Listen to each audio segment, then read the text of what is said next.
Hello and welcome to this latest podcast edition. And today I am joined with Magdalena from Treat It Queer. So if you can introduce yourself, be very much appreciated. Hello, good evening. I'm Maddalena Giacomozzi. My pronouns are they, them. I'm the president and co-founder of the Treat Queer Foundation.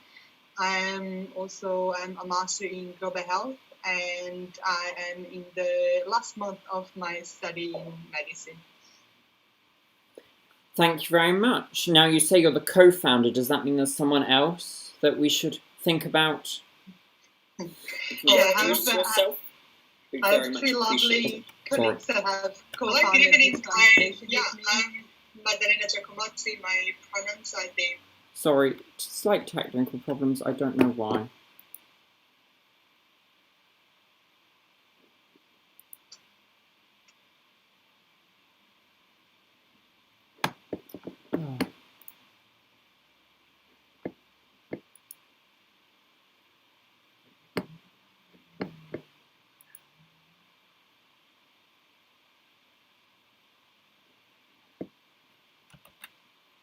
I think I may have fixed it, but I am not 100% sure, so if I hear feedback again, I will try and fix it again.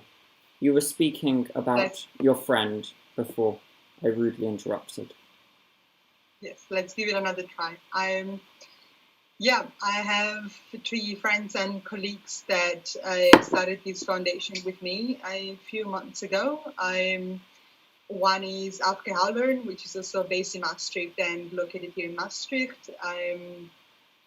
And one is Dr. Symphony, that is based in Amsterdam. And then we have Stefan Oben, that is a master in global health and working from Canada, as he's from Canada.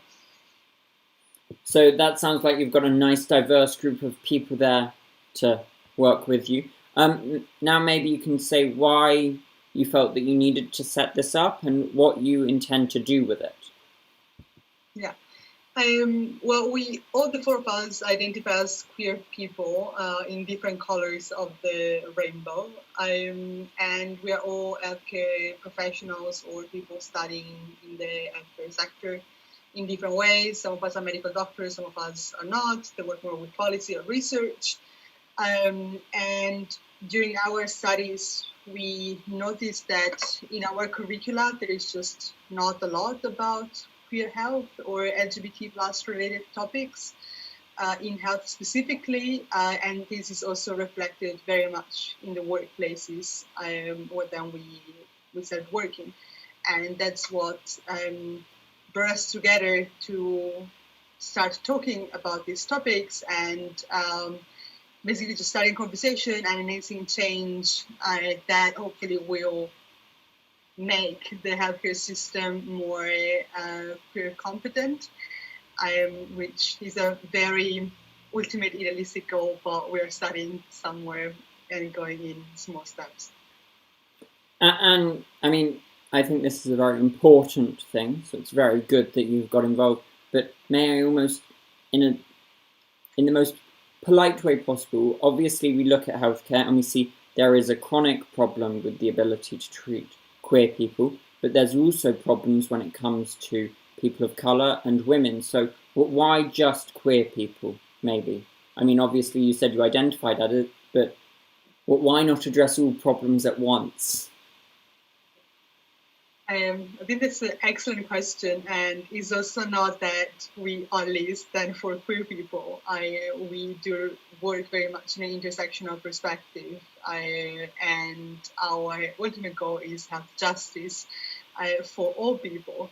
And our work is queer-centered, so that means that we focus specifically on queer topics, but at the same time also look at intersections of queerness and other oppressed identities. For instance, we have research going on queer refugee health. We have other research about queer people and people of color and how these intersect, and so on. I mean, I don't know if you read my mind, because I was literally thinking, what about queer people and migrants? somehow. And so you started to kind of talk a bit about like what you're doing, and maybe you can expand on how you want to almost make healthcare this just place for everyone to receive the treatment that they need and deserve.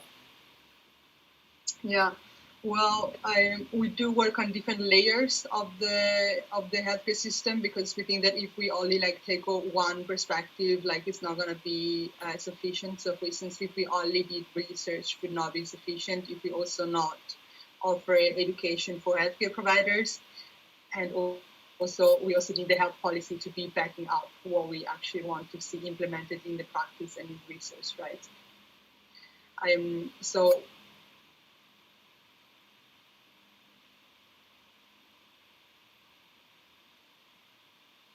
our area of interest are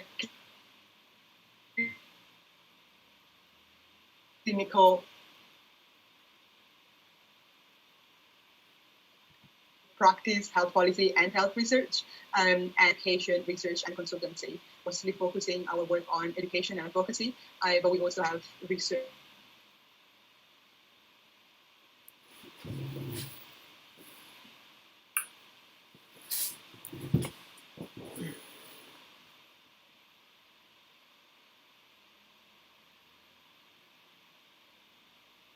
Hello?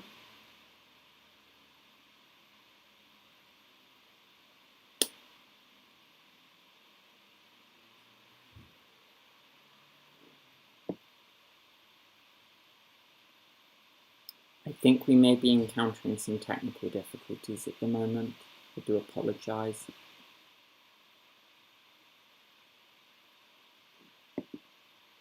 Yep, okay. While the internet normally likes to crash on me just before, this is a first. Yes, I should probably text technical support.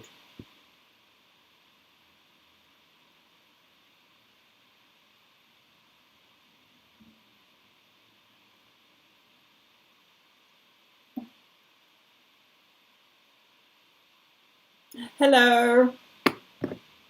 Hello. Sorry, I don't know what happened.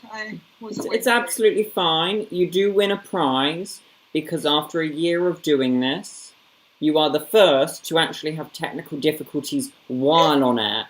We've had minutes, if not seconds, before going on air, but this the first time is always special, isn't it?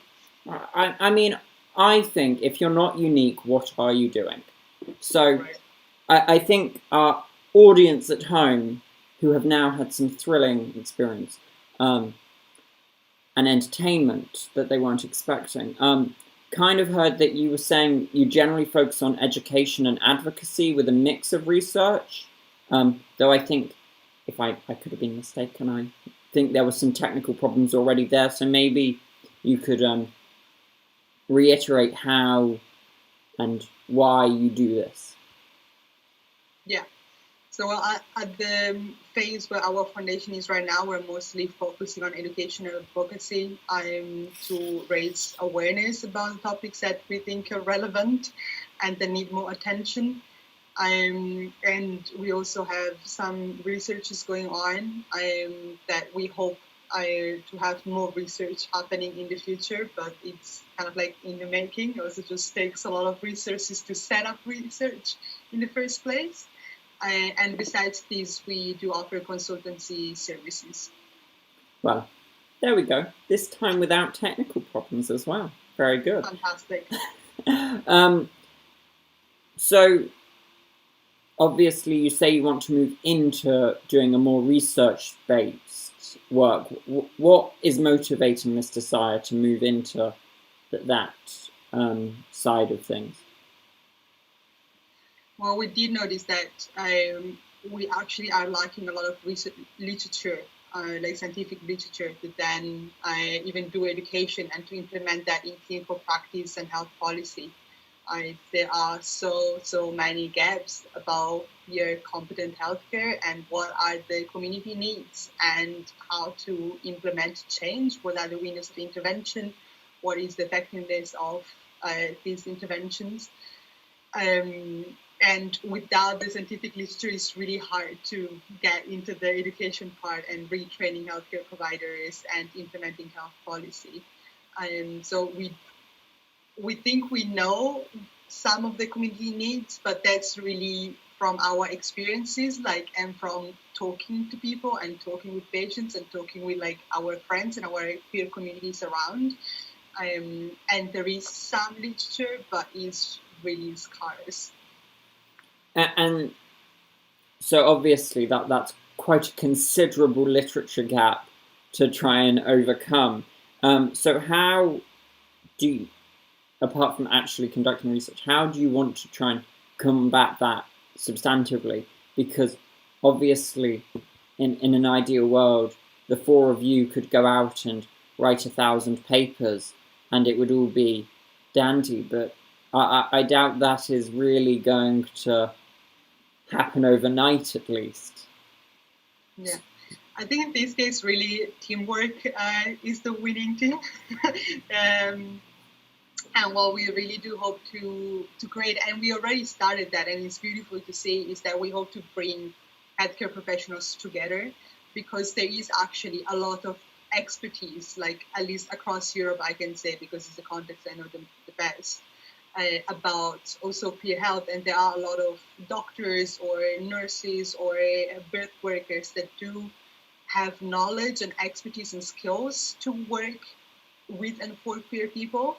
But it's a lot of individuals working alone in their team, feeling very alone, being very alone, and not being able to implement a lot of change because it's always like all in their like small practice. And we hope that by bringing together also people with different specializations and different backgrounds, that we can actually create solid network to then enhance change and create bigger research teams and more comprehensive research, including qualitative and quantitative, of course, and looking for a multidisciplinary approach to these interesting topics. That is very interesting, and I'm sorry I kept looking away, but it sounds like it's snowing outside. And yeah, it's crazy. I was both terrified and excited, because the child in me is like, snow! The rational person in me like, it's May, I want some sun. But now, speaking there, you speak that obviously there's a research gap, but it sounds like the community needs are at least known by some people. So maybe you could expand on really what is necessary to have proper queer healthcare instead of just healthcare for your white straight man. Yeah.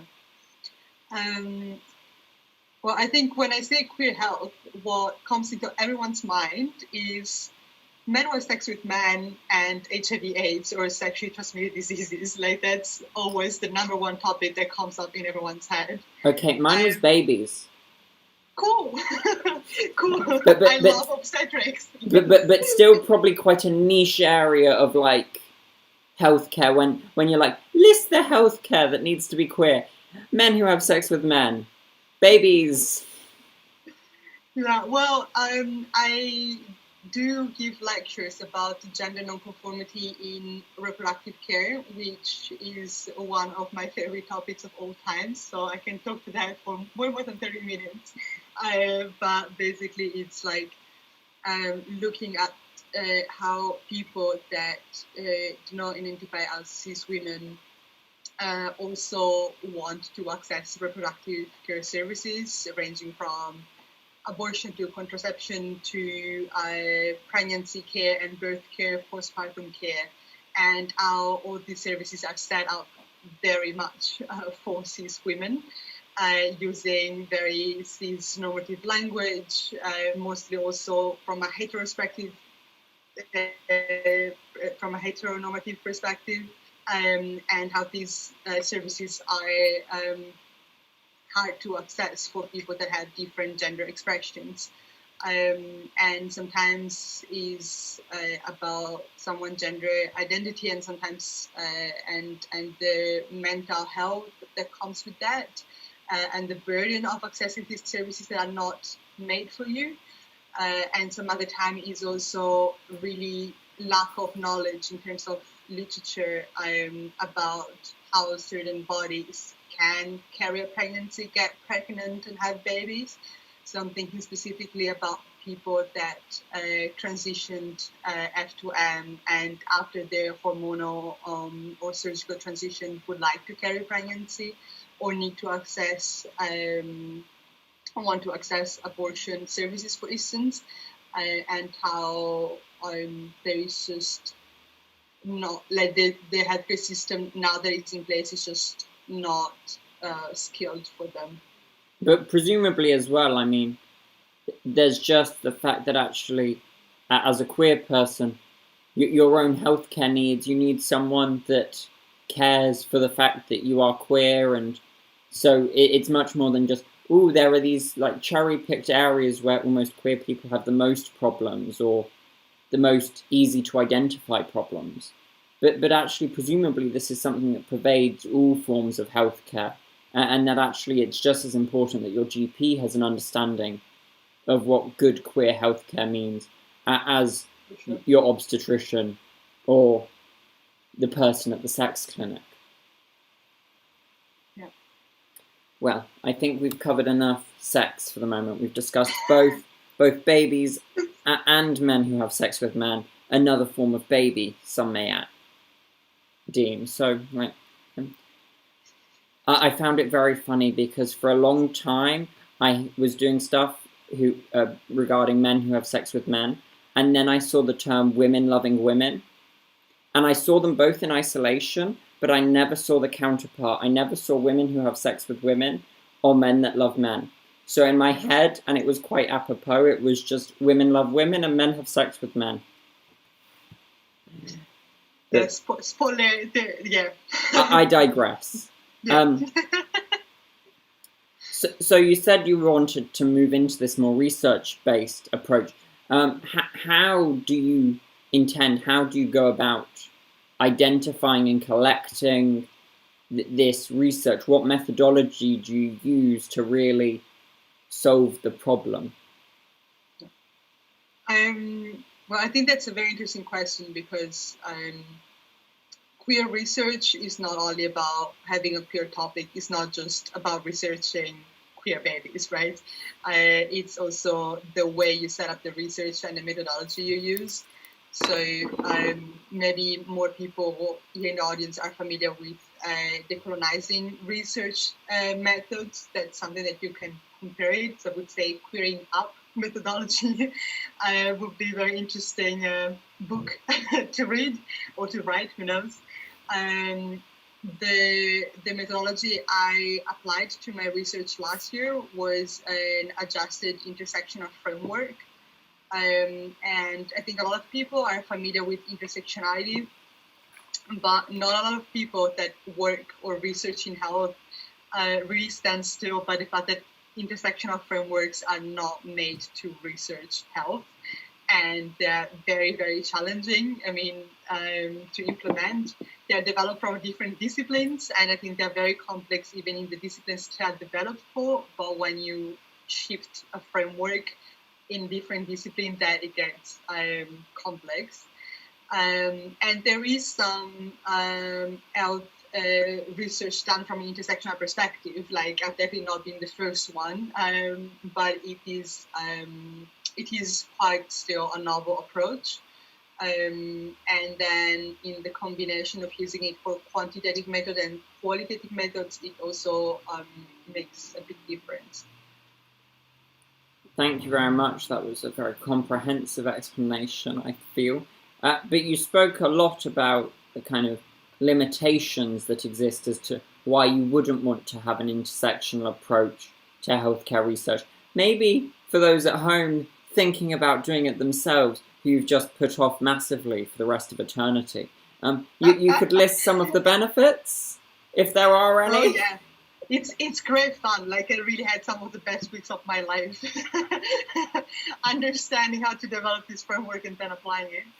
And also maybe it's a time in this podcast to say that when we started the foundation, we didn't think about this as the first thing we would do, but then now we're doing it and we're quite enjoying the process. So we all we also have some students that are writing research for the master thesis, specifically in global health, and they reach out to us as to be co-supervisor because they have our peer-centered health topic, and we were very happy that they reached out, and now we're like collaborating to have them with the research. So if you're really home getting a headache on how to do this, also feel free to just reach out, and then we can look at that more in details about what is giving you a headache and how to implement that.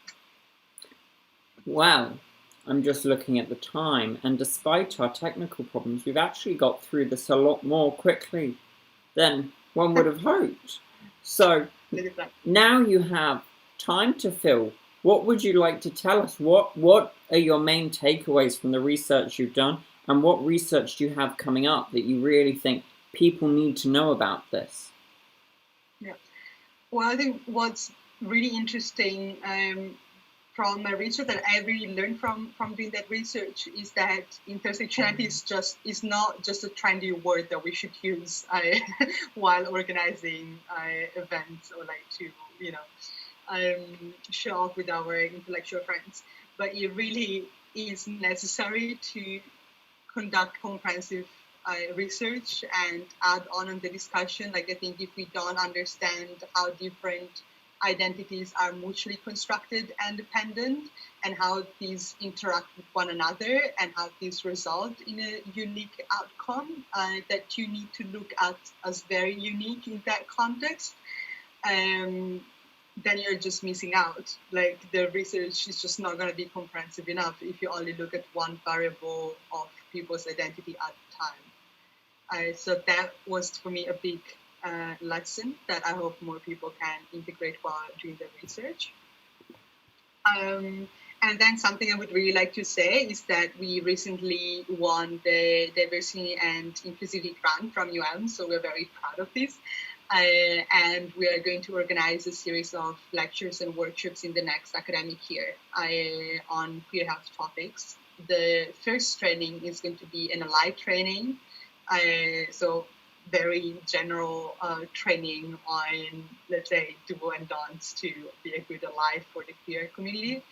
And then we're going to dive into more specific health topics. And it's not just for medical students or medical doctors, but like some are about somatic health, some are about mental health, others about health policy, health research methods, and so on.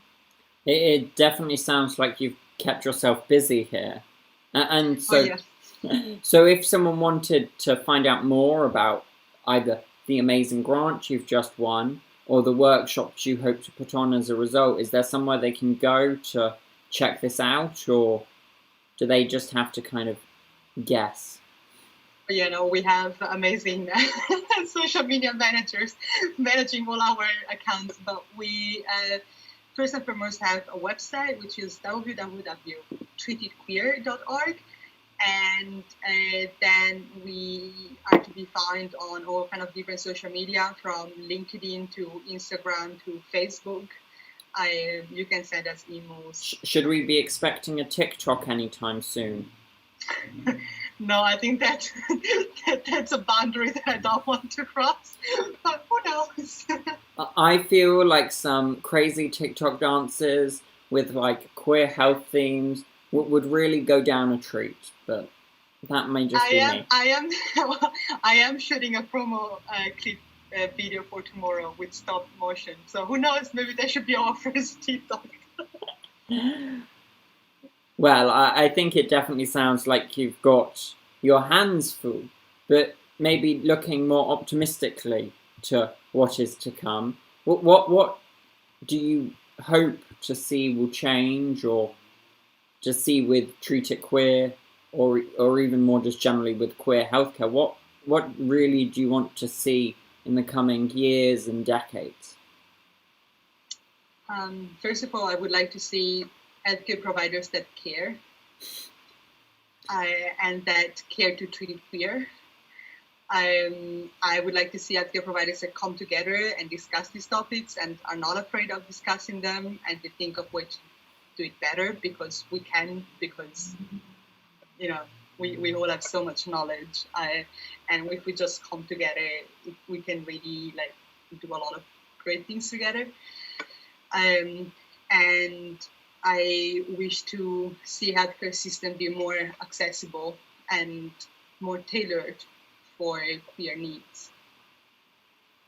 You say more tailored for queer needs. Shouldn't it almost, dreadful of the connotations it conjures, but almost more individualized in general, irrespective of whether it's, I mean, obviously that means understanding the implications to what is required to treat a queer person, but also then to really build in a just healthcare system to take each patient as an individual and not as recognizing the almost connection to their identities that are existing, but then going, okay, at the end of the day, this is a person. While they need certain things individualized, they may need other things individualized for various other reasons that aren't necessarily part of their identity. No, that's a suggestive question, isn't it? It is. I, as a lawyer, know the correct answer, and I'm going to make you give it to me. You are correct. And you give me 4 answers, like multiple choice. Okay. No, I can do. Do you A, think we should continue to work in a model where we treat white straight men as the default and superior medical treatment profession, therefore present in all textbooks? Do you B, think we should only treat queer people on an equal level with this? Do you C, think we should take an intersectional and individualized approach to healthcare in the future? There you go. You've got the same suggestive question. I would exclude now A and B, so I think I choose for C. And I think for those at home, when you have multiple choices, if in doubt, pick C. So, I mean, it was just as suggestive the second time, but at least it was multiple choice. Yeah. Well, I think we're now coming to the end, so unless you have any final remarks that you are dying to inform us about, or things that we just need to know and can't live our weekend without, I think just reach out to us. We're very approachable. Shoot us a message on Instagram or send us an email. Like we are very happy to hear from you with any question you have. Well, then I think that is a very nice place to end. Thank you very much for giving up part of your Friday evening. Thank you for having me. It's been lovely.